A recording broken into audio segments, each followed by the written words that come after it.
All right, it is. Hello, Helene. It is 6:02. I'm going to call the meeting to order. I think we're just missing Meg. I know Meg's got a busy night, so I'm sure she'll check in with us, and she and I are always in communication anyway. Um, First thing I want to do is just take an attendance. Um, Chris, Here. Maribel, Yes, here. Mary, Yes. Michael, Yes. Sarah, Here. Helene, Here. Rosanna, Yes, sir. Rosanna, and Jay here. All right. So first thing I want to do prior to actually starting the meeting is just offer an apology to everyone over the mix-up last week. I know everybody's very busy and serving on multiple boards and involved in the city. So it's really the last thing I want to do is have any schedule mix-up. So I do apologize on that one. That was a straight up mistake on my part. The first item on our agenda is just to review the minutes. Mary does a great job, continues to do so. Did anybody have any questions or concerns there? Okay, those went out in the agenda. So I'll just take a vote to accept those meeting minutes. Can I get a second or motion to accept it? So moved. All right, Chris, Yes. Maribel, Yes. Mary, Yes. Michael, Yes. Sarah, Yes. Helene, Yes. Rosanna, Yes. and Jay, yes. Thank you so much. Our second agenda item, and perhaps we can move this to our next meeting, was just to welcome Rosanna to our meeting. Rosanna Lopez is our new member from Planning Board, and she's been great. She and I have been in communication. I do still owe her a Zoom meeting just to bring her up to speed on everything. So Rosanna, I apologize that we haven't got that done yet, but I promise that we will soon. Rosanna is here. She's not feeling very well, but she still made it to the meeting, which we appreciate. So I just want to welcome you to the committee. It's a great group. We get along great and we do a lot of good work. So we're happy to have you on board. And certainly any questions you have, you can reach out to myself or any other committee members. I'm sure they'll be happy to share information with you, and we'll bring you up to speed as soon as we can. There's a lot to take in, I think. So sometimes it might take a couple months to sort of get everything going, but welcome. No worries. Thank Yeah. you. I appreciate you guys for the big Welcome aboard. welcome. Thank you. I'm Yeah. excited. Yeah, we are too. We're happy to have you. I'm excited. So the third item on our agenda was the Wrights Block Award update. I just wanted to let everybody know that we made a little bit of a change to the contract. Typically, the contract's something that like myself and Naomi work on um, once we approve a project together and the council approves it. So Wrights Block had reached out, and because of just the historic tax credits, a lot of times they will kind of format the award in the term as a loan rather than a grant. And it's just a tax thing. I reached out to Stuart about it for guidance. And he said that that's very common with CPA historic grants for private projects. And also with the state and federal tax credits. So we made a decision to just to allow that, and we just made a tweak on that. So I just wanted to let everybody know it doesn't affect anything that we do. The solicitor signed off on it, the mayor signed off on it, the community development office did the same thing, Alicia Zeller. So it's just sort of a procedural thing that we did to just to kind of help them get their project done, and they're really cooking. They should be getting really going soon. So that'll be great because it's an important project for the city. So were there any questions or concerns on that? Like I said, just a procedural thing. We did our due diligence for sure, and we were in contact with the solicitor and all of that. So I felt good about it. But I do like to try to share that information ahead of time. Mr. Chairman, I'll make a Yes. motion to accept the change from that the right block is now considered a loan with Yes, all the approvals of all the folks at City Hall and us. No one finds any problem with it. It's a great project. it is. And only good things are going to happen. So I'm happy to push this forward for its approval.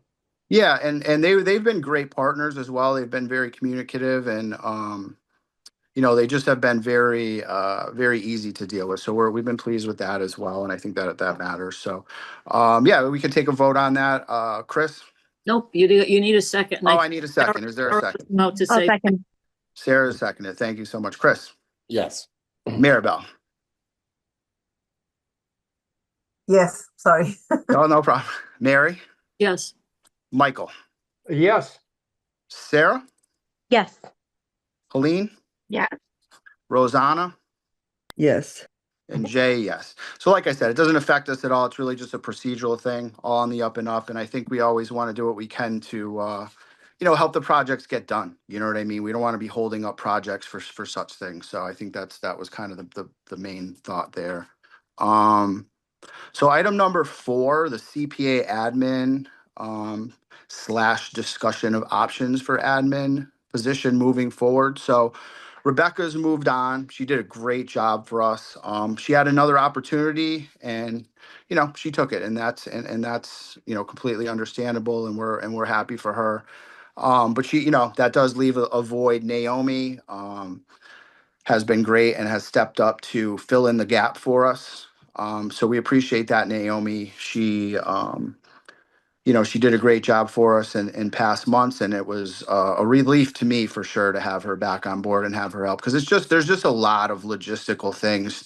She can tell you about how we spent our afternoon today with 16 phone calls and 17 emails just to get the Zoom correct. But there's just a lot of like low level things that just need to get done for us to function, and it's just great to have her on board. So that being said, the way that I think I'm envisioning the position moving forward is that we'd split it into sort of 2 components, because I think it's been difficult to find folks that are really willing and able to do both. So the one would be sort of a financial munis project tracking position, and then the other would be more of an administrative contract meeting facilitation, project applicant interface type of a thing. So we have a couple of options on the table for that. I've been speaking with Kelly Curran, personnel director. She's been great about hiring somebody that's currently working for the city of Holyoke. So a lot of the folks at City Hall work 35 hours a week. So we could add 5 hours without going into overtime. This would be somebody that already knows Munis, that already, ideally would have some sort of a financial background. And she did seem to indicate that there was some interest in that. Somebody else reached out to me that used to work for the city, that has Munis experience and has a financial background as well. So, I mean, we do have some options on the table here. And then as far as an admin position goes, I think it would be a discussion of, again, if we wanted to post the position, or we could hire somebody internal. We could have essentially 2 city employees splitting the position in 2 and, working less than 5 hours per week each. Especially the financial position, I don't think it really would take a number of hours to do it if they have the Munis access and experience. I think that it's the type of thing that would maybe be like, 1 or 2 or 3 hours a week. So that's sort of the layout that I'm looking at. Did anyone have any thoughts on that, or any concerns, or any? Helene? So if there's an issue about overtime, which, I don't really know the ins and outs of, but if that's like a sort of limit, is 10 hours a week sufficient? Hasn't it been a bit more than that? At times, for Yeah. sure. So, And at times, like, I mean, we have kind of benefited from flexibility of folks like Naomi and Amy, where there were times where they were able to dedicate a bit more time because, we had public meetings coming up, presentation, whatever it was. So I guess that would be I think that the Munis experienced person to do the financial, that makes sense to me. But I wonder if we would want like a more flexible, person in the admin position that's not limited to 5 hours a week when, maybe they could just need to do 5 hours, but there'll be at times where we would really benefit from having them do more. So that's sort of my thought on that. yeah, that's an outstanding point. That's I'm glad that you brought that up, Helene, for sure. Michael? In a way, I agree with Helene. I'm a little gun shy about approaching the city of Holyoke in overtime. Oh, yeah. I think, well, just personally, I would prefer if we could find somebody that was retired and gifted in munis system, whatever you call it, with an accounting background and an administrative position like Naomi does, and leave it at that. I'm a little gun shy getting involved with unions, quite frankly. Not that I'm against it, but certainly if we have to live within the 5-hour limit and we go over it, we may be taken to task legally as we should. But I think we have more flexibility by not going that route. It's just a personal feeling I have. Yep. Yeah, I mean, I think yeah. I mean, that's absolutely true too, because Naomi will tell you there's some weeks she'll have, 2.5 hours of stuff to be done, and then there's some weeks when she'll have 14. And it's really not a matter of planning. It's really a matter of the nature of the job. So I mean, that flexibility, I have to say, like, I almost would agree that, maybe we could get away with it with the financial thing, but even that would maybe be pushing it a little bit. I think, we may want to maintain that flexibility of having somebody that can, surpass the 5-hour limit. Cause I mean, not that we couldn't pay overtime, but I mean, our budget's been reduced, and, we're going to be, okay, but it's something to really keep a good eye on, much, not that we didn't before, but much more so than in the past. So, Mary. Ken, Oh, do we then have, Sarah. Sorry, Sarah. do Sorry, Mary. we have to, does it have to be internal? You can't go outside of the system? And wasn't there one person who was recently retired who inquired? Yes, we don't have to at all. I think my main thought on it was that the Munis training is a thing. It's very difficult. So I was really trying to troubleshoot and find a way that we could, find somebody that really had some sort of an understanding. Rebecca had done that, so she really hit the ground running with it. But it's, I've been doing this for, over a year, and I still am asking a lot of questions when we're discussing Munis. It's just a complex thing. So, but if there were somebody that were outside that already had that Munis experience, I think that would be great. And I think that would be something that could work. And it would also allow that flexibility. So, I mean, I would not oppose, taking a good look outside, and we just have to kind of determine how our process would be. I know we're not really bound to any sort of, posting the position thing. If we did it internal, we'd need to follow some sort of rules with that. But an external position, we're pretty free to just pick somebody. We can post it. We can just pick somebody and vote on it. So, that would be a thing to talk about. Sarah. I was just going to say, kind of following up on all of that, I like the comments about kind of looking external to a city employee. Does it make sense to just kind of do like a wide post and see what we get, and kind of make a decision based on that? I mean, we don't know who will apply. Right. Yeah, we could. I mean, we could. Yeah, we could do that. We could. I could talk with the personnel director and sort of get a better sense of what process she would recommend, and then communicate that with the committee, and we can kind of make some decisions there. Hopefully, I would suggest that by our next meeting, which is in about 3 weeks, I could gather enough information for us to make an action decision on that, if folks were comfortable. Naomi. I just wanted to say that it's essentially a remote position. So there's lots of people all over the state that know Munis. For example, I'm thinking of the coalition's networking group that meets, all the admins meet, and they may know people. So if we follow Sarah's suggestion and do a wider search, you could easily go beyond Western Mass, because all of the fiscal and Munis stuff is remote. You don't have to be in person at all.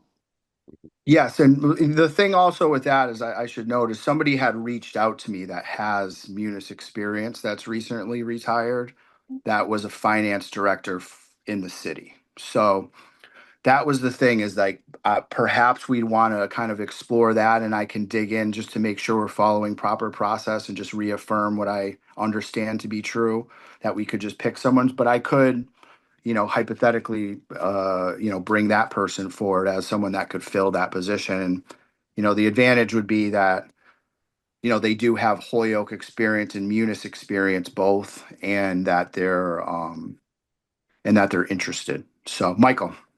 Yeah, Jay, I mean, you took the words right out of my mouth. I agree with Naomi, and I think with everybody else. The person you're referring to, if she would be, if that person would want to join us, that's a home run. Again, I'm just, the background is I'm a little worried about getting involved with unions and Yep. union regulations and union reporting and union payment. I would rather stay, like I think everybody else is saying, and you are saying, quite frankly, a retired person with hopefully a Holyoke person that's retired that knows how to balance the books and use the computer system that the city uses is a home run. Yeah. Yeah. And God bless that person. If they want to join with us, to me, that's a home run. I don't know how you guys feel, but. Yeah. So why don't I, as a to do here, is I'll check in with Kelly, the personnel director, about process, and then I'll follow up with everybody via email and see if we can get the ball rolling on some decision making. Does everyone feel comfortable with that? I just want to make sure I'm very confident in the freedom that we have in that process, but I just would want to double check with Kelly and make sure that we're doing it on the up and up. But I'll follow up with everyone on that. And then I think what I'm understanding too, and I think I agree, is that we really favor flexibility over the advantage of having an internal candidate. And I think that, before this meeting, I was really leaning more towards the internal candidate because there are some advantages there, but I think I'm changing my mind on that. I think I do agree with everybody that we do need that flexibility. I think Colleen and Michael made the point well, is that the position just isn't up and down, and we really it'll allow the position to be done the best way possible. So I don't know if we really need to take a vote, because there's not really anything that we're deciding today, but we can circle back to this, and I'll get to work on it this week about trying to address the two positions. Does everybody feel comfortable and agree with the thought process of having two positions and splitting it off a little bit? Clearly, yeah. Yeah. Mr. Chairman, are you thinking that we're going to make a decision one way or the other at our next meeting? Is that your thought? That would be my hope, I would say. If Okay. we could, that would be my hope, because we have our cycle's really heating up now, and we're in good shape. We've reconciled. I feel good about it, but I don't want to let it go too long. I really want to kind of get this addressed, and then kind of move on and allow us to focus on other things, because we only have so much bandwidth to commit, But yeah, no, that's a good discussion, and I'm glad that we had it together. We do our best work that way, I think. So agenda item number 5 is I just wanted everybody to have a copy of the FY26 project. Mary. Actually, Chris had his hand up before me. It was good. Just how long do we have the pleasure of Naomi for? Are you staying until we have a transition or? TBD, TBD. Okay. Yeah. Okay. Possible that I'll be the admin, but it's also possible it'll be somebody else. Okay. Okay. Just seeing where we were. Okay. Thank you. And Thank you, Mary.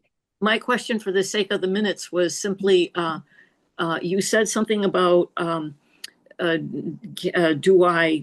sure that everybody is interested in a split position?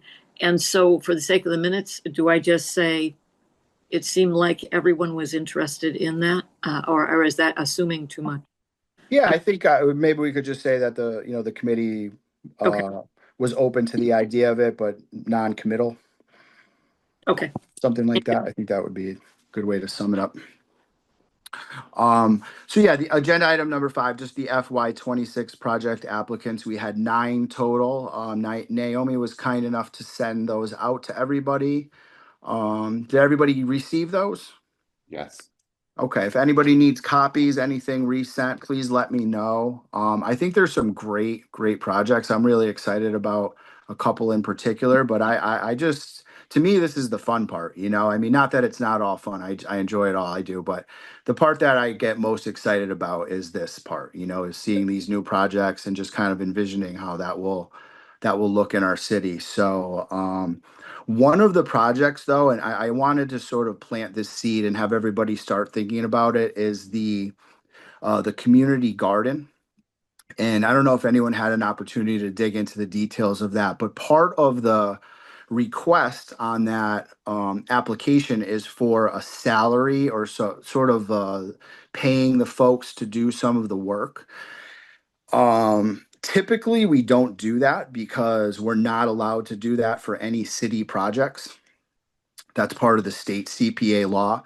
But we are allowed, and I reached out to Stuart for guidance, we are allowed, if we choose, to do so for non-city projects. And he said that some communities do it and some communities don't, and that it would be up to the committee to do so. So I'm hopeful that we can sort of take a look at that application and see if you have any specific questions. And it's something that we can decide really when we're taking our votes, if we want to allocate money for that or pull that money off. But I think we want to be in communication with the applicant about it. And if there are any specific questions, I think it would be healthy for us to sort of get that, have a dialogue with them ahead of time. Michael? Well, I don't know how my fellow committee folks feel, but I just think you're opening up a can of worms. If you Yep. do it for one, why not do it for them all? Because every person now is going to say, I can make a couple of bucks. I'll run your program. Yeah, Yep. I'm retired. I've spent my money. And the fact is, we've been cut, as we all know. Our balance sheet is less than we had last year. And unless the things change, it's not going to get any better. So Yep. it's time to tighten our belt. No, I'm against this, Mr. Chairman. Not the project, certainly, but if we do it, like I said, if you do it for one, then what about anybody else who says, yeah, I'll hire my brother-in-law or hire my wife, whatever, and make a Yep. couple of bucks. No, I'm absolutely against. I mean, I don't know how you guys feel, but I'm just saying. Yep. Boy, you're opening up a can of worms. Yeah, it could get a little bit messy. That's the thing for sure. Sarah? I can, very much understand and respect Michael's, point of view with all of that. But I also kind of on the flip side feel that, this is pretty small organization. They're not bringing in a lot of money. I don't really know how else they get some of their other funds, but it sounded like, some of this was probably donations or whatever else. So, on like a group like that, maybe every little bit counts, and that might change whether or not a really good project can go through. So I guess I'd want to at least have a conversation about them, about that with them to understand need. As I was kind of looking through that budget though. I did kind of look through that application earlier. One thing that, I was a little concerned about with the budget is they seemed to also include a request for funding for certain like overhead items and Yeah. everything else, and benefits, and that I don't really know about. I think we should definitely stay away from that. But I guess from my position, at least as far as direct salary goes, I'd be open to a conversation, Yeah, and I think understanding the complications that could come with it, with other applications. yeah, and we do have some precedent on it. I believe the project, which I always describe as my favorite project, was the one in West Holyoke. They had hired the Green Agers, if you remember, to go out and do some of that work there. So maybe there are some parameters that we feel comfortable with, and maybe there aren't. I'm really sort of leaning against it myself, but I think we want to ask some good questions and sort of have a further conversation about it. So I would ask everybody just to really review those applications in detail, and if you have any concerns that jump out at you, let me know, and we can have those conversations ahead of time with some of our applicants and kind of get things cleaned up and feel a little bit more, get questions answered. So, yeah. But the rest of the projects I think are exciting. I think they're within our budget. I think if we would have the option, I'd have to do some math because we do have to reserve some funding for affordable housing, but it should be right in our, we may have the option to fund all of them. Not that we should, or that we will, but we may have that option. So I think that that's interesting. And, it's just some, I think, pop projects as well that will be popular within the city. So, Naomi, did you have something to add to that? I just wanted to let everybody know that I'm working on the spreadsheet that we've had here, and it's not finished. I was hoping to have it for this meeting, but I didn't. So you'll be getting within the next few days, and that spreadsheet will have links to all the various pieces. And so I'll be sending that out when it's finished. Yeah, Sure. as well as contact info too. So I would, like I said, I encourage everybody, if they, if you have questions, let me know. I'm happy to reach out, or you're very welcome as a committee member to reach out directly and say, I'm concerned about this or what's going on with that. So, and all that info should be, is all listed on that application spreadsheet. So, but yeah, I'm excited about it. And, yeah. So, agenda item number 6 is just a discussion. I got a communication from Chris perhaps 2 weeks ago. The Mhm. Historical Commission is voted to not handle any CPA business until the historic preservation restrictions are sort of addressed. Is that correct, Chris? Would you like to talk about that a little bit more for us Yeah, and kind of lay it out for everybody? Yeah, it's just again with the Holyoke Historical Commission holding the preservation restriction. We are supposed to be going through these buildings once yearly to ensure that the restrictions are correct. This has been year 5 that we have no help from anyone in the city, and I'm trying not to be degrading or CPA as to what avenue to hire someone, to find money, to basically carry through with these historic preservation restrictions. I've gone to the mayor, I've gone to the building department, I've done research with many municipalities. Some make the applicant pay for it. Others, it's part of the CPA administration budget. The commission does not have a line item. We have no money, and we have no knowledge basically of a building, the technicalities of to withhold this restriction. And I think the commission was just flustered because again, this is going to be going on year 5 where we have had no resolvement of how this is going to work and how we can enforce this and carry on with our duties, with the restrictions. Yeah.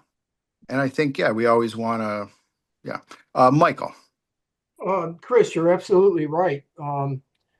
In fact, you just suggested that the person who's putting through the proposal include a line item in the proposal as part of his budget that he's going to have to hire an independent historical guy or gal to confirm that those windows or those floors or the ceilings are in fact true to the historical descriptions that was presented to us and to you. And that is correct. Yes, I can either person have signed off that that's an historical window or whatever the case may be. Yeah, you're right. It's a dilemma because we don't have those skills. You guys don't have those skills. And to put your name on it is putting a risk at you because they'll say, well, Chris, well, what architectural school did you go to? Or any one of us for that matter. So you've got a legitimate point. I don't blame you.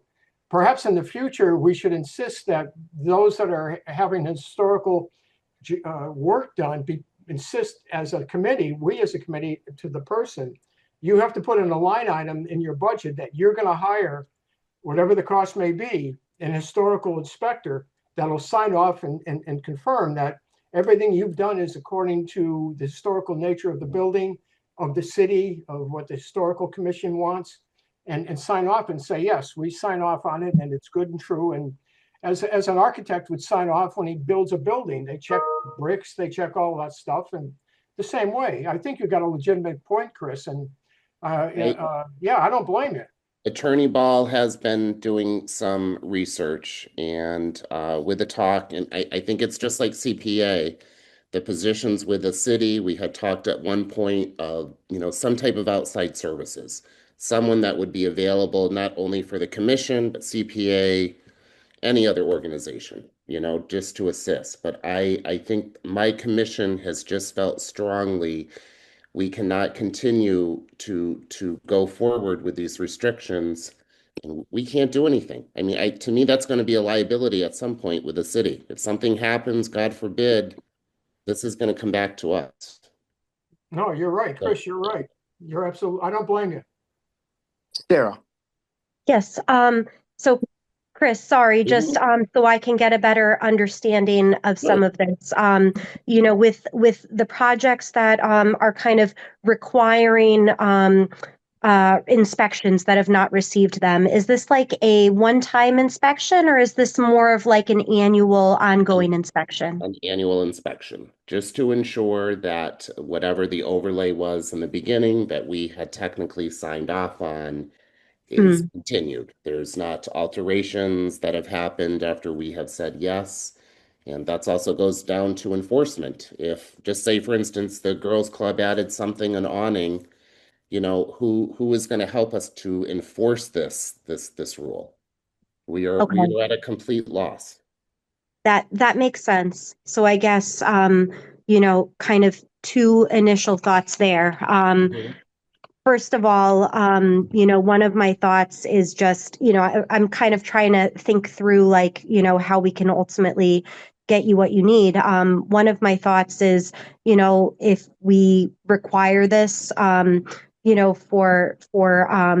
any applicant going forward, on one hand, I feel like that makes total sense. I mean, if you're getting money from us, the least you can do is make sure that you've accounted for all requirements for compliance. But I guess, my other question associated with that is, is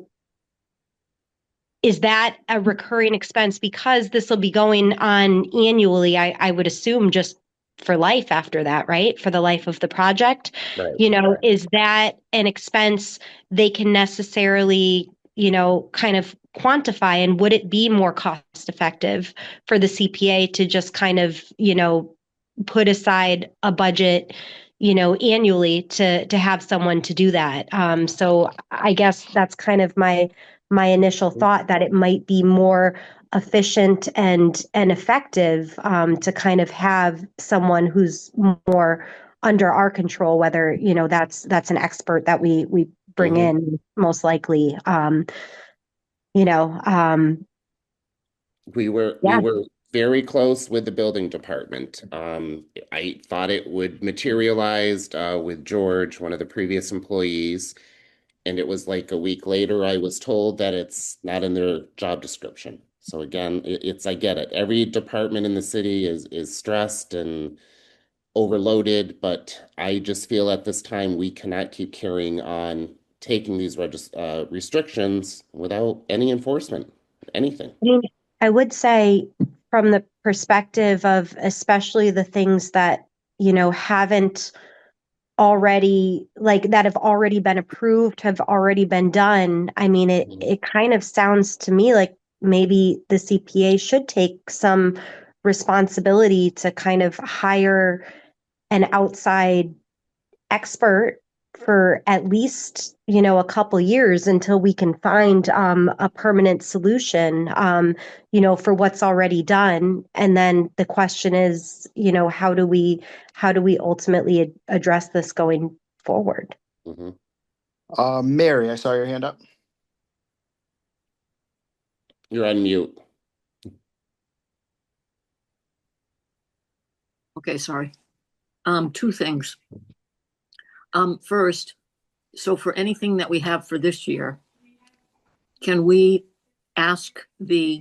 include in our requirements that the applicant must do some kind of reporting regularly, where granted it would be, them checking themselves and showing us what they have done, but still it would at least alleviate the need for, for a person from the Historic Commission to go out and do it.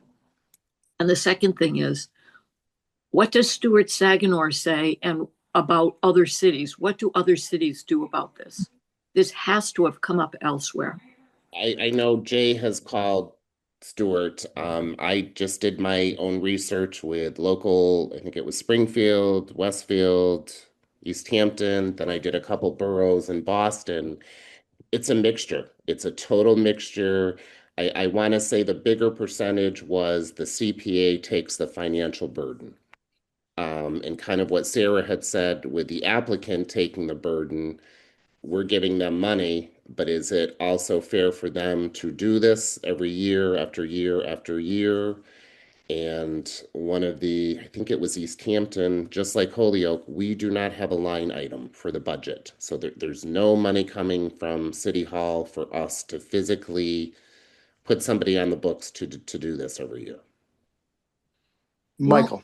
Oh, sorry, Mary. I apologize. Mary, go ahead. I'm sorry. Well, then that goes back to, at least for this year, can we ask for increased self-reporting? In other words, the applicant would have to report back to us more frequently, or at least file forms more frequently showing that they had done something. And at least that way there's a legal. This is after the fact, though. I don't have a problem deeming something historic. I mean, we will have to go back to the commission to vote again. But this is after the fact, when the work is done, when we hold the restriction. Every year we have to physically go to this specific property and say the facade is the same. They haven't altered anything. There's not gates. They haven't put an addition, etc. So this is where I think the commission is grieving, because that is the part. It's one thing to give historical significance, but when we are physically passing these properties, this is going through to the CPA. Again, when we hold the restrictions, there's 5, 6, maybe 7 of them. 4 years, 5 years, we haven't done anything. We haven't done a single thing. Michael. Mr. Chairman, yeah. In terms of the nature of inspections, well, when somebody comes before us, whatever it may be, primarily they're buildings, the inside of a building, the outside of a building, or both. When the project is done and complete, that's it. I don't think the people that we grant our money to have got the wherewithal financially to change the inside or outside because they want to.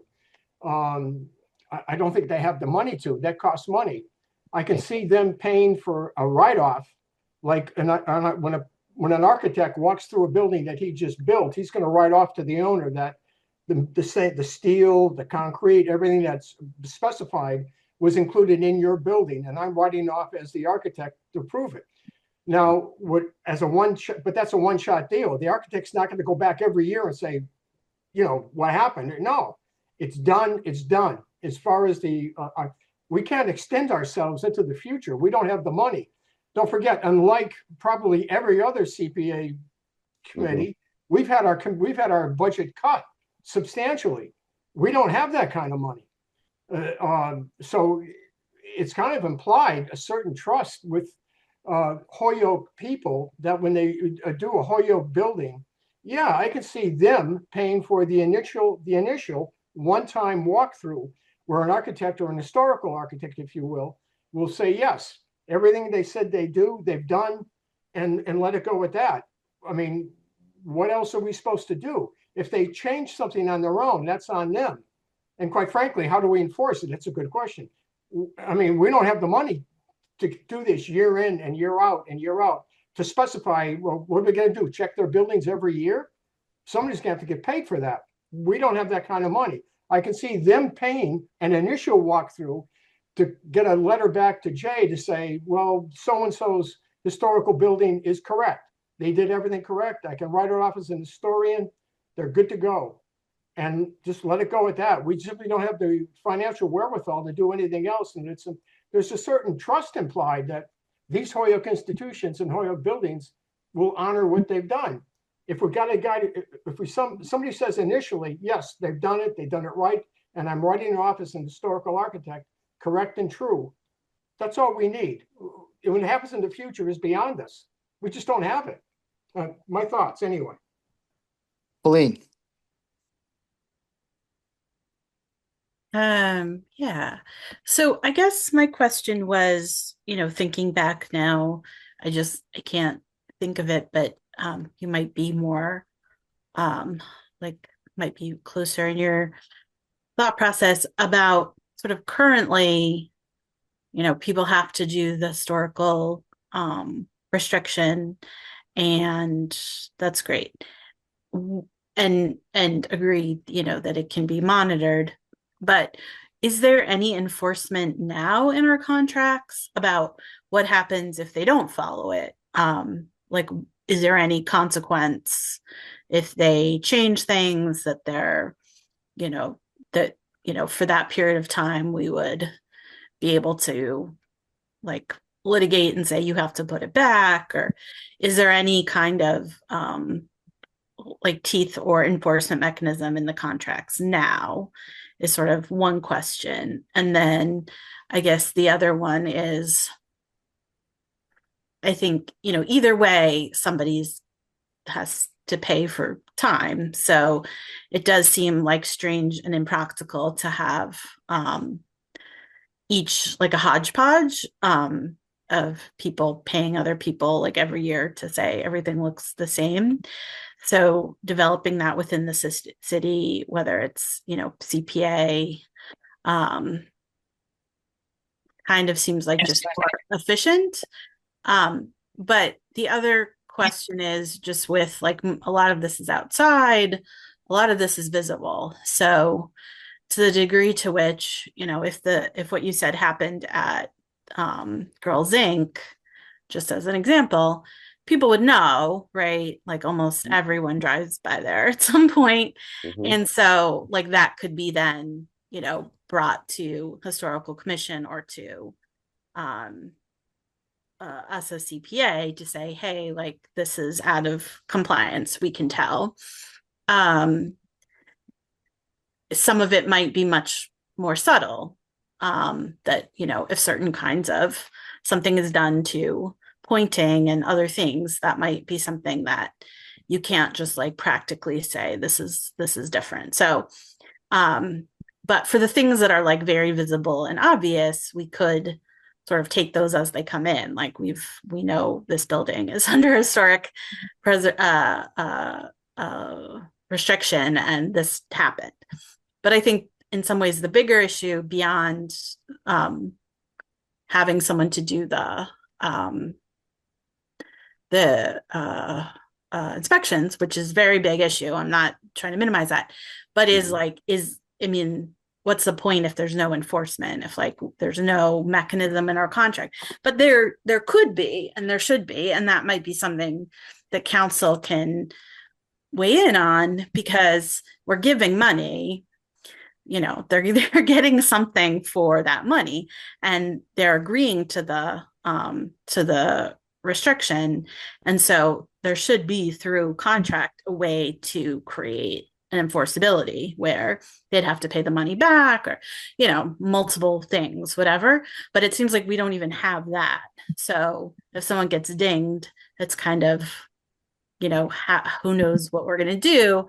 And it probably makes sense to have a really consistent approach, because, you know, if somebody has violated the restriction, nothing really happens to them, then if we are calling out someone else and wanting to make changes, they could sort of be like, well, you're not consistently administering this. So I wonder if that's something that the solicitor could look at, but like how to actually enforce these restrictions, and that then may help with figuring out the issue of who's going to actually monitor them. Mhm. Yep. Rosanna. Kind of piggybacking a little bit of what Helene said, but we have the same conversation in planning board, right?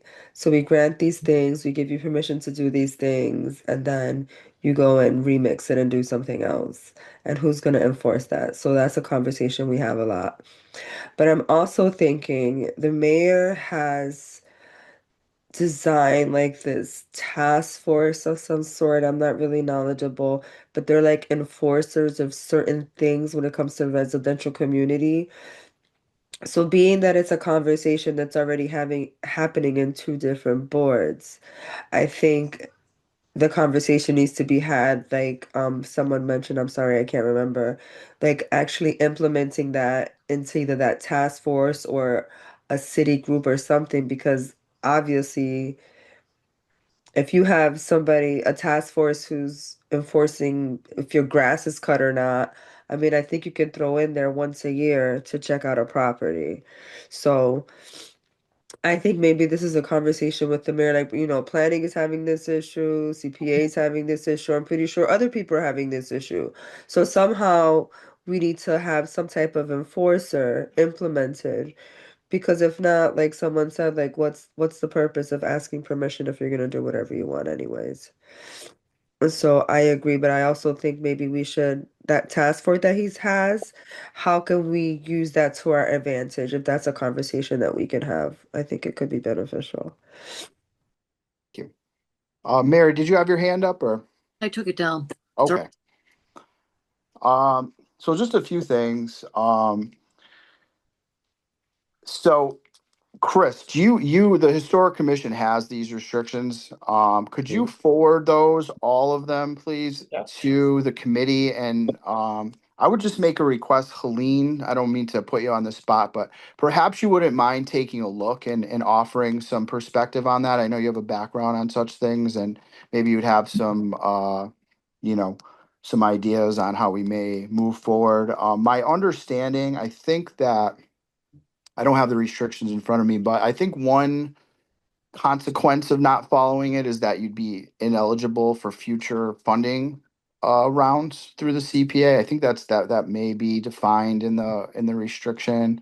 You know, I think some of the things too is like, what are there concerns? Do we feel that there are folks who have not adhered to their restrictions? Is there anything in particular that's jumping out as an immediate concern, Chris? And again, Jay, it's not anything large, and I hate to keep going back to the Girls Incorporated, but they added, it was like an AC unit to the exterior of the building. Mm-hmm. And they had made, it's kind of like in the corner as you're coming down the hill. It's like, I don't know what it's called, clapboard, something. You can clearly see the units, those were there. But the addition of the fencing, you know, again, do we go all out 100% and say This was not in the original plans. Again, could this be an addition? Something else is happening at a later point. And I think with the Historical Commission, I'm also on Fairfield as well. And I think Colleen and Rosanna have said the same thing. We're trying to enforce things, but people are doing what they want. And so what are we doing? What are we doing to enforce this, to keep this going? Why do we even have these restrictions if people are going to do whatever they want? Do we do a time limit? Do we say after so many years? Do we say, I don't know. I'm at a complete loss. I mean, to Yeah. piggyback on Chris's point, one thing I would say is that over time, right? Like, let's say that, there's initial people that are, involved in a project or whatever else, and then 10 or 15 years passes, and all of a sudden you have maybe new people working at a place that, weren't previously involved with that, don't know all of the nuances, like things get lost to institutional knowledge. And, someone just wants to do something that seems like it would be this great idea for the building, except for the fact that it has somehow, impacted, something that was previously funded. I think a lot of, small things, have the potential to happen by accident, or just by people not really knowing, or by properties changing hands, any of those things. Yeah, yeah, for sure. And I think there's a Mary. Oh, sorry. So a couple of times the question was, the questions were in regards to the content of the contracts. And I thought that at some point that we in the past, that we did discuss that on these historic preservations, that there were X number of years that the people must follow through, or there was a repercussion, that they were supposed to be able to claw back the money. I was never involved in the actual writing of contracts, but I thought we did have those discussions in the larger group. And so I thought that all those parameters were in the contracts. So I'd really like to see the contracts, Yes. if that's true. And I think that goes back to enforcement again with, sorry to be a broken record. thank you. Michael. Mary, many, many years ago, we did vote as a board, 25 years. Yep. So if you're going to do over your building in whatever manner you seek, and it's approved by the Historical Commission, by the CPA, that it stays that way for 25 years. After that, you can do with it whatever you want. So we do have it. 25 years is the limit that we extend in the contract, and we do. And I'm quite sure we had clawback conditions in the contract that if you don't hold to that, you owe us a certain percentage of how long you've had the building. There's a clawback mechanism. Mary, I'm almost positive we have that in the contracts. It was 25 years for the length of the enforcement, if you will. And there was a clawback provision that if you violate that, yeah, we do reserve the right to take money back from you because you didn't uphold what you said you would do, or you modified it. So I think that's already on the books, Mary. Thank you. Yeah, we'd have to take a look at the restrictions, and hopefully Chris can get that all out Yes, to us, and we get them right out to can you. kind of get some of those specific answers. And Michael's correct with the 25 years. I can say that for sure. I know that for a fact. Helene. I just wanted to say, I think the language is good. I think I'm wondering if the clawback is like how that's, if we're really talking about how these things are enforceable, like how exactly would that be enforced? We say, 10 years later, you owe us this money because you made the change. And there's like, yeah, we don't feel like paying that. So I think it's just worth really trying to strengthen and see how to make that happen. Clawing back money before all the money goes out, which I know Amy had a process, like we were talking about holding back to get the final reports and stuff like that. Well, the money's still with us. We have the leverage of if we're going to send it out or not. But I also, if I am correct, the restrictions are filed with the city. They're registered, right? Yeah. The So, Hampton County Registry of yeah. Deeds. Yep, they're on file. Yep. So, I mean, you know, anyone who builds, who acquires the building later should be on notice, and their attorney should tell them about Mhm. this. You know, so I think, yeah, again, I think that we could think more about how we would make that consistent. And, you know, I don't think, like, again, I think it's fine to try to work with an organization or a building if something happens, like, not to just jump to like give us the money right now. But I mean, I do think the importance of this is not just, you know, enforcement for enforcement's sake, but is to make sure that we're doing it consistently, and that when people take on the restriction, that they're taking it seriously, that this is money that the state has allowed us to collect for historic preservation, which we would in Holyoke really not have a pot of money, as far as I can tell, to give to anything to do that. So so the consistency just, I think, is, you know,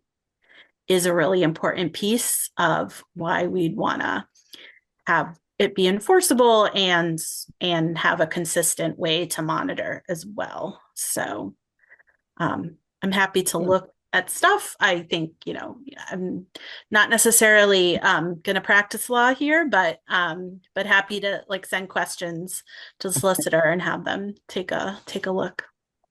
That'd be great. Yeah. So, a few things too is like, from a practical standpoint, our budget is going to be tight.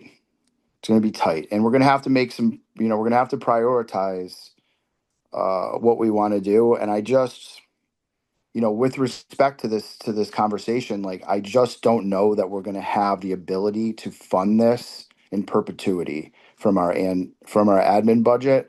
And even if we could, I don't know that we should. course not. Another part of this too is if we require applicants to fund this themselves, they're going to just put it in the proposal and we're going to be paying it anyway. There's no doubt about it. It's just like the signs. We require signs and they put a line item in their proposal for signs and then we pay for it. So if we want to be paying our funds towards this, I mean, I think we have to make that decision. But I can just say from a you know a X's and O's standpoint, it's going to be very difficult from our admin budget moving forward. Unless property values in Holyoke spike substantially, like the next couple of years, that's going to be an expense that'll be difficult to bear. Sarah. Just kind of thinking through, you know, I was just doing some quick mental calculations on potential workload associated with all of this, right? Like for doing inspections and everything else. And let's say that 4 historical projects are approved a year that require this. I'm, just throwing a number out there. It continues for 25 years, as Mike had said. That's a maximum of 100 projects a year at any given time that need to be reviewed. Likely, we're dealing with a lot less. You assume that, you can maybe hit 10 in a day if you're just doing a quick inspection and snapping photos. That's, 2 weeks worth of work. And so, I wonder if there's a way to kind of, I know Rosanna had talked about a task force that the city of Holyoke is doing. And is there a way to just throw in like even a small stipend that's just a tiny portion of the budget or something, and, maybe coordinate with some other committees within the city who might need other options for enforcement, and maybe collectively everyone can all pitch in and hire one person that might be able to do all of these different inspections. I'm just kind of trying to spitball some ideas, but just kind of. You're number 2 with the mayor. I've been on it. And what Rosanna had said, he had said it too, some type of task force to hire outside agencies, not specifically just for the restrictions, but there's so many other things in the city that warrants an hour or 2 or something. And it's gone nowhere. So That's where I am. Yeah, yeah. Another thing too is what is the like specifically the historical commission's role here? So they hold the restriction, Mm-hmm. and what does that mean exactly? They're just We it's are just basically just that we are agreeing to what the facade was, and again, we'll just use Girls Incorporated. I'm not gonna drag them through, but we are looking. We've approved the facade. We've approved that the work that the CPA has given monies to, the way the windows are, the way the roofing was, all the exterior work. And we are holding that restriction to say, therefore, forthcoming for the 25 years, they're not going to alter that facade. They're not going to change the historic outlay of the doors, the windows, what have you, the eaves. and then another comment I wanted to make too is there's really two things that we need to address here. Number one is, we have our current restrictions in place. The contracts have been signed. These are things that have happened before some of us were on the board.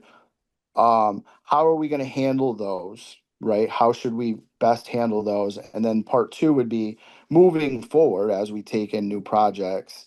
What's the best way to, what language should we be inserting into these contracts to, satisfy these concerns? So I think those are kind of the two of the points that we want to address. Not that we're going to necessarily solve that problem tonight, but because in regards to the things we've already done, it's, we're limited to the contracts that we've signed and, we have to operate within those parameters. We can redraw new parameters for our future projects and that would be fine. But, those are two things. So I think we really just, we all want to get eyes on the restrictions themselves.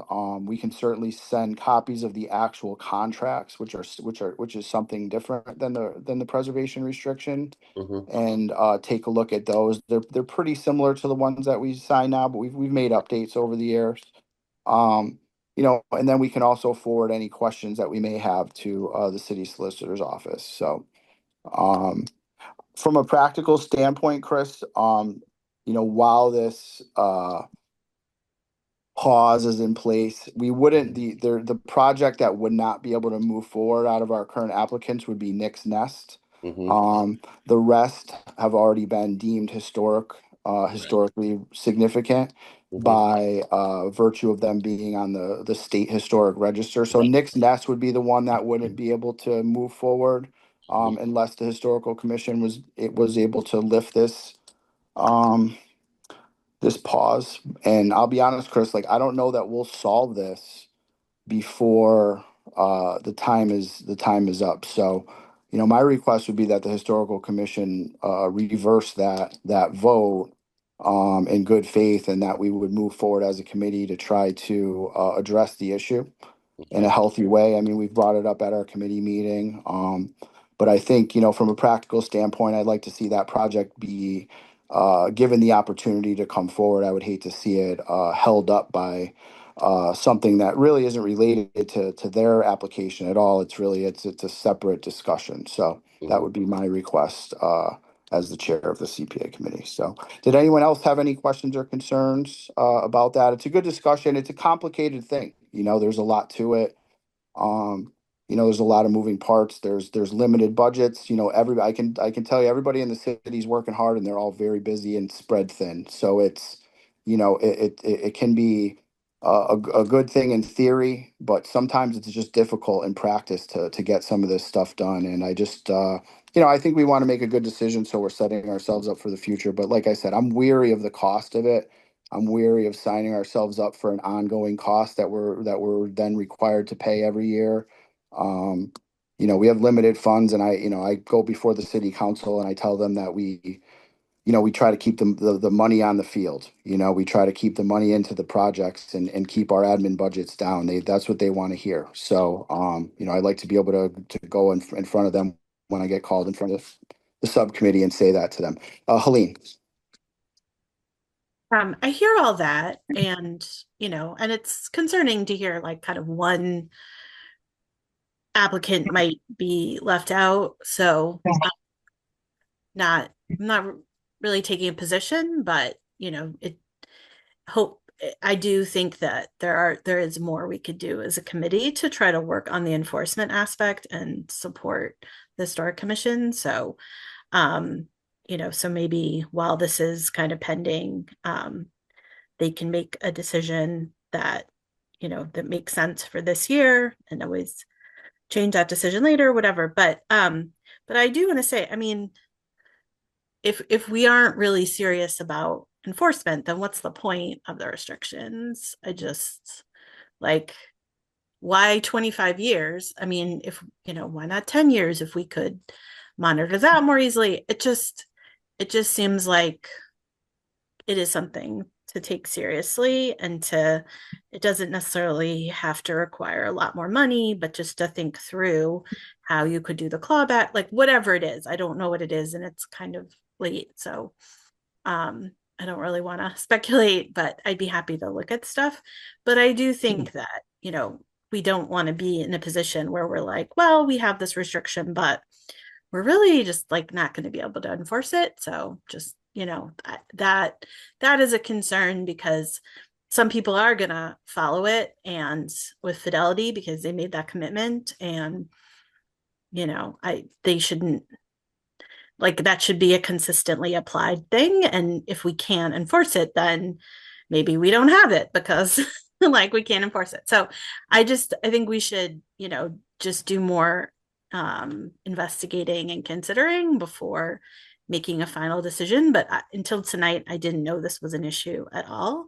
So I want to thank Chris for raising it and bringing it to us. I'm apologize if it had been raised and discussed and just sort of didn't land with me, but I think it's, I think just in general, the more we can use these contracts to make sure the money is spent as exactly as it's meant and in the parameters that we've been given, I think the more hopefully like trust we have with the community that this money is being used appropriately and that we take that seriously. So I just, I think I'm happy to kind of continue the conversation at the next meeting, but I appreciate everyone's input. Yeah, we could say that too. Is I could promise Chris that we can add it as an agenda item for next meeting as well, and that would be kind of a good faith thing that we could do to just to let the historical commission know that we respect their concerns and that we want to, handle our business well. I'm just trying to be sort of upfront about the, we're boxed in by certain things, we're boxed in by the X's and O's of our budget and the X's and O's of the contracts we've signed. And, I think we should totally, right. Yeah. But We want to do the best we can. Right. Yep. But it comes to a point of how many years is this going to continue? Yeah, Will for we sure. just, so I will bring it to the board at our next commission meeting basically for Nick's Nest, if we could do a special vote for that. That would be great. And certainly any, historical commission members would be welcomed if they wanted to come and share some more context on that. I'd be happy to welcome them to the meeting and carve out some time for that. And, it's a complex thing. And I think, like I've said it before, we do our best work. We all have these discussions together. So, yes. I'd absolutely welcome that as well. Did anyone else have any questions or concerns or I don't think we're really taking any action items that we need to vote on for this, but it's a good discussion. I wanted to bring it forward, and we appreciate Chris is a good and loyal member. He has excellent meeting attendance, and we certainly want to handle that business for you, Chris, when we can. Thank you all. So we appreciate it. Couple of things on old business. One we've already addressed, actually. This old business was generated from a prior meeting. So the deadline for full applications we already had addressed. We had picked November 7th. We've got our full applications. The deadline's passed. A couple of other things that we were going to discuss was the term limits for officers. We've sort of punted on this one a couple of times. It's the concern is that I'm worried that we might get to a point where no one wants to be the chair of the committee. I'll be term limited in a year and a half. And I just worry that might be a thing in the future. I certainly don't have any plans to continue longer than I'd be currently limited, but you know, I just look at that and I wonder if we want to give ourselves some more flexibility in the future. And I would suggest too that we maybe want to hold off on any votes on this. I'd like to have Meg in the meeting for that because she's served in the position for a while, and I think that would kind of give us our best discussion. But I just think it's something that we need to discuss as a committee, or that we could benefit from having a discussion about. So the current language essentially allows the chair to serve for 3 years. So we might consider altering that language. And then the other discussion point was just the treasurer position. I think a big part of what we do is just managing finances, and just there's a lot of moving parts to this. We have projects that are, I think we have 17 or 18 active projects. They're all putting in POs and kind of drawing down on their budgets, and we're getting money from the state, and we're getting money from the city, and we're getting money from investment income. And, it's just, we have multiple accounts. It's just a complex thing. And we've been managing okay. I think Naomi and I have sort of, with some support from Daniel, have kept up with it, and have done a good job with managing all of that. But I just think the committee would do well to have somebody specifically looking at such things. Somebody, with the support of the chair and with the support of the admin, that's one of their main functions on the committee would be to sort of oversee those numbers and be in communication with the city, and just make sure that that we're doing everything properly, because like I said, there's a lot of moving parts, and I don't think that we need to take any action on this tonight. But I would just ask that folks consider that, and if they might be interested in serving in that position, to let me know. Any discussion on any of those things? All right, I don't see any hands raised. So it is, let's see, 7:14. That's a little bit long for us of late, but it was good. I think we had a lot of healthy discussions. We're getting moving on our full applications. So, Mary. What did you say the deadline was for the full? It was November 7th. Okay, and everybody got them in. Okay, good. All the applications we've gotten are in. So we have 9 total. So, yeah, I appreciate everybody. Our next meeting will be, I think it's December. Is it the 10th? Let me look on my calendar. December 10th is the second Wednesday. So at 6:00. And I appreciate everyone. And the meeting is over. Have a great evening. Thank you all so much. Thank you, everyone. Good night. Good night.